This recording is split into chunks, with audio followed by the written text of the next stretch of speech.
इस तेजी से बढ़ते डिजिटल वर्ल्ड में करेंसी ने भी डिजिटल रूप ले लिया है और इस डिजिटल करेंसी को ही क्रिप्टो करेंसी कहा जाता है। अब क्योंकि ये पॉपुलर हो रही है, हर कोई इसको समझना चाह रहा है, तो आज की इस वीडियो में बहुत ही सिंपल तरीके से, ऐसे तरीके से कि छोटा बच्चा भी समझ जाए, आपको बताने वाला हूँ क्या होता है, क्या है ब्लॉकचेन, जो फ्यूचर का रिवॉल्यूशन है, क्या है क्रिप्टो करेंसी, कैसे ये काम करती है, इनकी प्राइस ऊपर नीचे क्यों होती है, माइनर क्या है, माइनिंग क्या है, पीयर टू पीयर नेटवर्क क्या है, इंडिया में ये कितना लीगल है, इसमें ट्रेड और इन्वेस्ट कैसे करना है, हर चीज़ आपको इस वीडियो के एंड तक क्लियर हो जाएगी। सो कीप वॉचिंग और अब समझना शुरू करते हैं एक बहुत ही सिंपल स्टोरी के साथ। दो दोस्त होते हैं, आर्यन और अर्चित। आर्यन ने अर्चित से 10 रुपये का काम करवाया और उसको 10 रुपये देने की जगह उसको बोला कि मैं तेरे को एक 10 रुपये की चॉकलेट दे देता हूँ। अब आर्यन और अर्चित ने सोचा कि चीज़ें सिंपल रहे, हिसाब आसान रहे, ज़माना डिजिटल है, कल को हम दूर भी हो सकते हैं, ज़रूरी नहीं है हम हमेशा पास हो, तो हम इस चॉकलेट को डिजिटल करा लेते हैं, एक डिजिटल चॉकलेट बना लेते हैं। अब चॉकलेट की डिजिटल वर्जन तो बना लेंगे, लेकिन अब यहाँ पर एक प्रॉब्लम है कि ये एक डिजिटल है, इसको कोई भी कॉपी पेस्ट कर सकता है, इसको कोई भी मल्टीप्लाई कर सकता है, ईमेल में अटैच करके लोगों को भेज सकता है, एक के 100 बना सकता है। अब इसका भी सॉल्यूशन है। जैसे आर्यन ने अर्चित को एक डिजिटल चॉकलेट दी, तो इसको एक कंप्यूटर में डॉक्यूमेंट पर नोट कर लिया जाए कि आर्यन ने अर्चित को एक चॉकलेट दी है, ये लिख दिया जाए। इस हिसाब रखने वाले डॉक्यूमेंट को ही कहते हैं लेजर।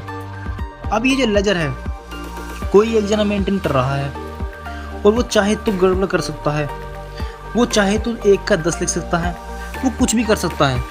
तो यहाँ पे एक रिवॉल्यूशनरी सॉल्यूशन आता है, यहीं पे आती है वो क्रांति कि व्हाट इफ, क्या अगर ये लेजर हर कंप्यूटर में स्टोर हो रहा हो, हर कंप्यूटर में हिसाब हो कि टोटल डिजिटल चॉकलेट्स कितनी है, आर्यन के पास कितनी है, आर्यन ने अर्चित को एक चॉकलेट दी, तो अब अर्चित के पास कितनी चॉकलेट्स है। अब अगर ये हिसाब हर कंप्यूटर में हो रहा होगा, तो कोई अगर एक जना गड़बड़ करेगा, एक गड़बड़ करने की कोशिश करेगा, वो सारे कंप्यूटर से मिसमैच हो जाएगा और वो पकड़ा जाएगा। अब ये आर्यन और अर्चित के एग्जाम्पल को लेते हुए हम सारे कॉन्सेप्ट को आसानी से समझेंगे। सबसे पहले बात करते हैं क्रिप्टो करेंसी की, कि ये जो डिजिटल चॉकलेट्स थी जो उन्होंने आपस में एक्सचेंज करी थी, ये एक तरह की क्रिप्टो करेंसीज है। क्रिप्टो मतलब सीक्रेट और करेंसी मतलब गुड्स एंड सर्विसेज खरीदने का जो मीडियम है, वो एक सीक्रेट करेंसी है, एक प्राइवेट करेंसी है। आपने कई तरह के क्रिप्टो करेंसी के नाम सुने भी होंगे, जैसे कि बिटकॉइन, रिपल, इथेरियम, डॉजकॉइन। और ये जो पब्लिक लेजर है ना, इसको कोई एक जना मेंटेन नहीं कर रहा, इसको कई सारे कंप्यूटर मेंटेन कर रहे हैं, न जाने कितने लोग मिलकर उसको मेंटेन कर रहे हैं। ये है पीयर टू पीयर नेटवर्क, यानी पर्सन टू पर्सन नेटवर्क। कई सारे लोग कंप्यूटर्स मिलकर उस लेजर को मेंटेन कर रहे हैं, किसी एक का नहीं है, वो अनेक का लेजर है। और ये कैसे मेंटेन होता है, उससे पीछे है ये रिवॉल्यूशनरी टेक्नोलॉजी, जिसको कहते हैं ब्लॉकचेन। ब्लॉकचेन 2 वर्ड्स से जुड़कर बना है, ब्लॉक और चेन। ब्लॉक की चेन जैसे ट्रेन में कई डिब्बे होते हैं, एक डिब्बा जब भर जाता है तो दूसरा डिब्बा लगा दिया जाता है, इसी तरह से ये ब्लॉकचेन काम करती है। एक ब्लॉक की ट्रांजेक्शन भर जाती है तो अगली ब्लॉक उसके साथ जुड़ जाती है, ट्रांजेक्शन बढ़ गई तो अब उसका अलग ब्लॉक जुड़ जाता है, और हर ब्लॉक में जो ट्रांजेक्शन शुरू हुई थी वो पिछले ब्लॉक की ट्रांजेक्शन के साथ जुड़ी होती है। मतलब सारी ट्रांजेक्शन आपस में कनेक्टेड है, हर ब्लॉकचेन की फॉर्म में एक दूसरे से कनेक्टेड है। ये ब्लॉकचेन सिर्फ एक कंप्यूटर में ही नहीं, बल्कि कई सारे कंप्यूटर में पूरी ट्रांसपेरेंसी के साथ अवेलेबल होते हैं। ऐसे में अगर कोई चीट करना चाहे, कोई फ्रॉड करना चाहे, तो वो ट्रैक हो जाता है। मान लेते हैं कि आर्यन और अर्चित दोनों के पास क्रिप्टो करेंसी है। आर्यन के पास 2 बिटकॉइन है, उसने एक बिटकॉइन अर्चित को दिया। अब ये सारे कंप्यूटर काम पे लग जाते हैं, फटाफट ये चेक करने लग जाते हैं कि क्या आर्यन के पास सच में 2 बिटकॉइन है। उसकी सारी पुरानी ट्रांजेक्शन के हिसाब से उसके पास 2 बिटकॉइन है। अब उसने अर्चित को 1 बिटकॉइन दे दिया तो उसके पास 1 रह गया। अर्चित के पास कितने थे, पूरा चेक हुआ और अर्चित का 1 बिटकॉइन ऐड हो गया। ये सारी ट्रांजेक्शन्स एक्यूरेसी के साथ with in a few seconds होती है और ट्रांजेक्शन कंप्लीट हो जाती है। यही है वो टेक्नोलॉजी ब्लॉकचेन। सो जो भी लोग इस पब्लिक लेजर को मेंटेन कर रहे हैं, इसकी रिस्पॉन्सिबिलिटी ले रहे हैं, उनको कहते हैं माइनर्स। और इस प्रोसेस को, ट्रांजेक्शन को मेंटेन करना, वैलिडेट करना, इसको कहते हैं माइनिंग। ये किसी के बैठ के करने से नहीं होती, सब सिस्टम जनरेटेड होता है। सब ऑटोमेटिक होता है, लेकिन यस, इसके लिए स्पेशल कंप्यूटर्स, स्पेशल सॉफ्टवेयर्स लगते हैं। इस प्रोसेस में माइनिंग में जो टाइम इन्वॉल्व हो रहा है, जो पैसा इन्वॉल्व हो रहा है, इसके बदले माइनर्स को उसी करेंसी में से कुछ रिवॉर्ड्स मिलता है। अब आप कहोगे ठीक है, ये तो समझ आ गया कि क्रिप्टो करेंसी एक प्राइवेट डिजिटल करेंसी है जिसमें से जो भी ट्रांजेक्शन होती है वो एक पब्लिक लेजर में रिकॉर्ड होती है, कई सारे सिस्टम में ब्लॉकचेन के साथ मेंटेन होती है। ये क्लियर हो गया। माइनर है जो उसको रिकॉर्ड कर रहा है, जिसकी सिस्टम इसको रिकॉर्ड कर रही है, माइनिंग क्लियर हो गया। अब यहाँ पे एक सवाल आता है कि मेरे पास कितना पैसा है वो हर सिस्टम पे मेंटेन हो रहा है, यहाँ तो कोई प्राइवेसी ही नहीं है। अब हर किसी को पता है कि किसके पास कितना पैसा है, कौन क्या लेके बैठा है। So this is not right. अब यहीं पर आता है क्रिप्टो करेंसी का स्ट्रॉन्ग पिलर, और वो है क्रिप्टोग्राफी। क्रिप्टोग्राफी मतलब सब कुछ कोडेड है। उस सिस्टम के अंदर नरेंद्र मोदी नहीं है, उसका कुछ कोड बनता है, जैसे कि TMKOC, तारक मेहता का उल्टा चश्मा। और यही एक बहुत बड़ा कारण है क्रिप्टो करेंसी की शुरुआत का और क्रिप्टो करेंसी की बढ़ती पॉपुलैरिटी का। क्योंकि कुछ लोग की ये प्रॉब्लम थी कि जब पैसे हमारे, तो इसका कंट्रोल दूसरों के हाथ में क्यों है, बैंक्स के हाथ में क्यों है, अथॉरिटीज के हाथ में क्यों है, एजेंसीज के हाथ में क्यों है। गवर्नमेंट जब चाहे इन्फ्लेशन बढ़ा दे, नोट छप गए, इन्फ्लेशन बढ़ गया, इन्फ्लेशन घट गया, रुपये की वैल्यू कम हो गई, डॉलर की वैल्यू बढ़ गई। इस तरह की चीज़ों से लोगों को परेशानी थी कि ऐसा क्यों नहीं हो सकता कि करेंसी ही डिसेंट्रलाइज हो जाए, किसी एक का कंट्रोल ना हो। जब करेंसी सबकी है तो कंट्रोल भी सबका हो। मेरे पास कितना पैसा है ये बैंक में बैठे लोगों को क्यों पता हो, ऐसी कई ट्रेडिंग एजेंसीज के लोगों को क्यों पता हो, कई सारी पार्टीज को क्यों पता हो। अब पॉइंट ये है कि जब कोई बॉडी इसको कंट्रोल नहीं कर रही, जब इस पर सबका कंट्रोल है, तो इसकी प्राइस कैसे डिसाइड होती है। फिर ये कैसे सुनने में आता है कि बिटकॉइन का रेट बढ़ गया, बिटकॉइन का रेट घट गया। तो यहाँ पे मैं आपको बता दूं कि हर क्रिप्टो करेंसी में ये पहले से डिसाइड होता है, ये पहले से डिफाइन होता है कि टोटल कितने कॉइन्स प्रोड्यूस होंगे। और जब भी कोई चीज़ फिक्स्ड होती है, जब भी कोई चीज़ लिमिटेड होती है, तो उसकी जो कॉस्ट है वो डिपेंड करती है कि उसकी कितनी डिमांड है। एग्जाम्पल देता हूँ कि एक ज़मीन का टुकड़ा है, वो एक फिक्स्ड है, वो एक लिमिटेड है, राइट। अब जब उस ज़मीन को खरीदने वाले लोग ज़्यादा होंगे तो उसकी जो प्राइस है वो बढ़ जाएगी। अब अगर ज़मीन को कम लोग खरीदना चाह रहे हैं, उसकी पॉपुलैरिटी तो नहीं है, उसकी नीड इतनी नहीं लग रही, तो उसकी प्राइस घट जाएगी। इसी तरीके से ये क्रिप्टो करेंसी में किसी करेंसी की जब डिमांड नज़र आती है, यूज नज़र आते हैं, उसकी प्राइस बढ़ जाती है। जब ज़्यादा लोग उसको खरीदना चाह रहे होते हैं तो उसकी प्राइस बढ़ जाती है और अपोजिट केस में प्राइस घट जाती है। सो बिटकॉइन की सप्लाई भी लिमिटेड है, 21 मिलियन, कितनी 21 मिलियन। तो इसकी डिमांड बढ़ने से और घटने से इसकी प्राइस चेंज नहीं होती है, इसकी प्राइस चेंज होती है।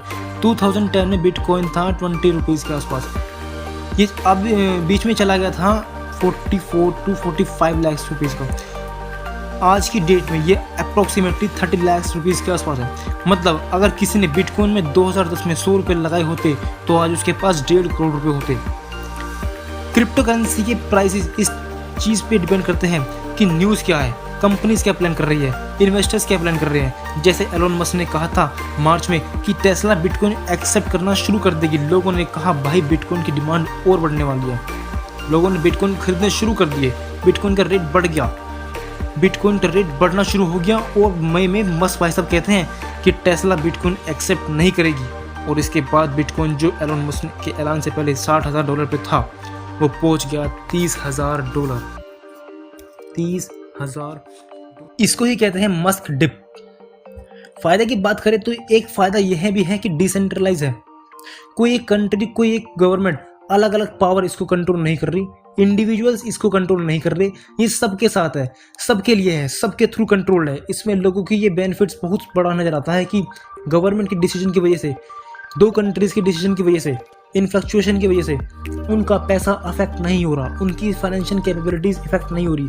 फॉर एग्जांपल 100 रुपीज़ की वैल्यू आज से 10 साल पहले बहुत अलग थी और आज अलग है। महंगाई बढ़ती जा रही है, गवर्नमेंट नोट्स प्रिंट कर सकती है और पूरी इकोनॉमी ऊपर नीचे हो सकती है, लेकिन क्रिप्टो करेंसी लिमिट होती है। जैसे बिटकॉइन 21 मिलियन है, इसके आगे नंबर नहीं जाता।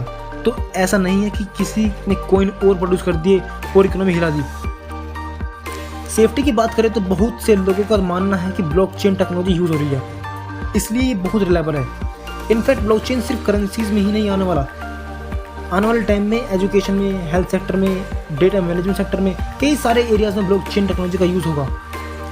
अब डिसएडवांटेजेस की बात करें तो क्योंकि कोई एक गवर्नमेंट, कोई एक अथॉरिटी नहीं है तो अगर कोई प्रॉब्लम आती है, अगर आपको कोई कंप्लेंट है, तो आप किसके पास जाओगे? ये किसी के कंट्रोल में नहीं है। इसका फ़ायदा आपको है तो इसका नुकसान भी आपको है।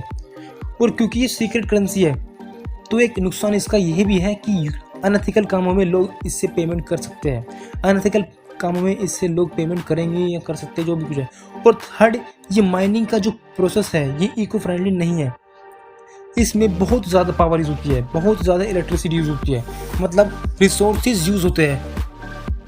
एंड आई होप कि फ्यूचर में इस चीज़ के ऊपर भी काम किया जाए कि अगर हम आगे बढ़ रहे हैं तो किसी नेचर का नुकसान करके नहीं बढ़ रहे, उस चीज़ को भी इवॉल्व करा जाए कि कैसे इसको इको फ्रेंडली बनाया जाए और सेफ बनाया जाए। अब एक सवाल आपके मन में आता है कि क्या क्रिप्टो करेंसी इंडिया में लीगल है? Answer is yes. इसलिए पूरी बात सुनना जरूरी है। क्रिप्टो करेंसी में इन्वेस्ट करना लीगल है, लेकिन ये अभी भी ये लीगल टेंडर ऑफ मनी नहीं है। मतलब आप इसको पैसों की जगह यूज़ नहीं कर सकते, जैसे कुछ कंट्रीज में इसको लीगल टेंडर माना जाता है।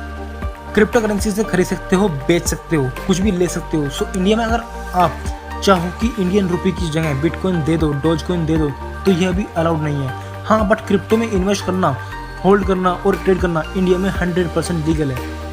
ऑल्दो 2018 में आरबीआई ने बैंक्स को स्ट्रिक्टली मना किया था कि क्रिप्टो रिलेटेड ट्रांजेक्शन में इन्वॉल्व नहीं हो सकते, लेकिन लास्ट 2020 में एक बहुत बड़ा डिसीजन आया।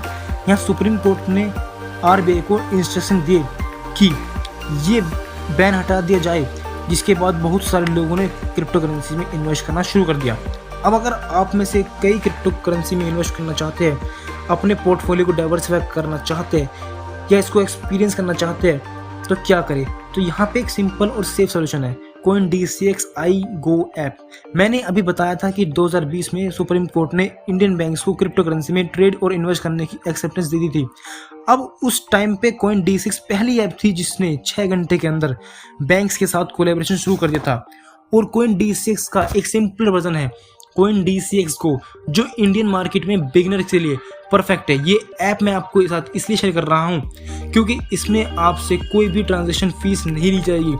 ये ISO सर्टिफाइड है और KYC की सारे प्रोसीजर को फॉलो करता है। एंड मोस्ट इम्पोर्टेंट, इसमें रजिस्टर करने वाले सारे यूजर्स के फंड्स को भी सेव करती है। Leading a digital asset company BitGo, ये यूजर्स के फंड को इंश्योरेंस प्रोवाइड करते हुए डिजिटल कस्टोडियन का काम करती है। विथड्रॉवल, पासवर्ड और 2 स्टेप ऑथेंटिकेशन जैसे इंपॉर्टेंट फीचर्स प्रोवाइड करती है। क्रिप्टो करेंसी के बारे में और इन्फॉर्मेशन लेने के लिए इसकी वेबसाइट पर जा सकते हैं, जहां पर आपको सारी इन्फॉर्मेशन मिल जाएगी। और एक चीज़ जो मैं आपसे हमेशा कहता हूँ कि इन्वेस्टमेंट किसी भी तरीके की हो, चाहे स्टॉक्स में हो, चाहे गोल्ड में हो, चाहे क्रिप्टो करेंसी में हो, चाहे म्यूचुअल फंड में हो, अपनी रिस्क टेकिंग कैपेसिटी के हिसाब से करो।